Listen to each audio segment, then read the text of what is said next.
This how-to video is going to go over how to start and stop the VRS or the reporting software service. You can do this, the technician institute told you according to the problem you submitted, this is what you need to do.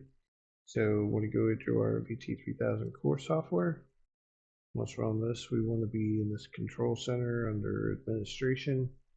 So it's control center. Now we want to select our applications tab. So the VRS has three different services here. So this one, the VRS2 service, that's the one that actually is running your scheduled reports, where it's run a report at a certain time and then it's emailing out those results. So technician, if those you're having an issue getting those reports, they may ask you to restart that one. So basically select it on the list. Going to hit stop. It's going to go and show stopped. It could also show a little skull and crossbones.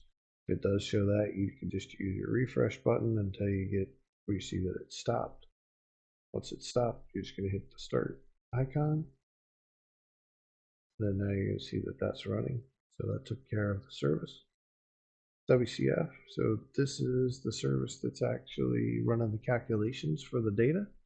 So if you've got a report that possibly it took way too long to run, maybe it's stuck in a loop or it's in the background, this is what you would select. So select this, same process, stop. You're going to see that the service is now stopped.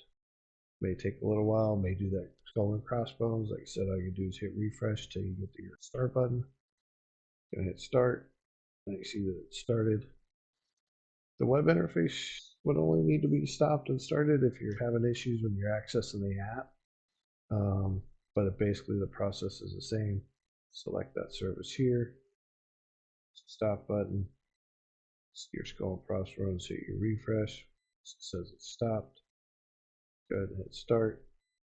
Once it's started, you're good to go. Skull and crossbones, you can refresh until you see this. That'll conclude this video on how to stop and start the VRS service. Look forward to talking to you again.